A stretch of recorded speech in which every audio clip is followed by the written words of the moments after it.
ఇది రెడ్ చందవ. ఇప్పుడు దీన్ని మ్యారినేట్ చేసుకుందాం రండి.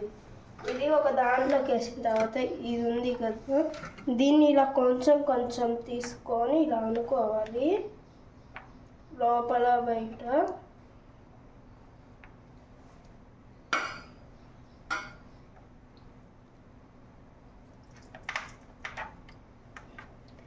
ఇప్పుడు దీంట్లో ఏమేమి వేసానంటే అల్లం వెల్లుల్లి పేస్ట్, పసుపు, కారం, ఉప్పు, ధనియాల పొడి. ఇప్పుడు ఇది ఇలా బాగా కలుపుకున్న తర్వాత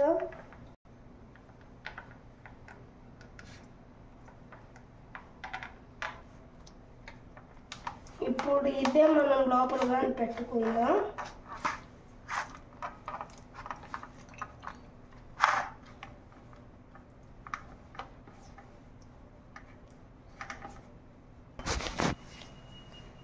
ఇప్పుడు ఇది ఇలా నూనెలో వేసుకోవాలి.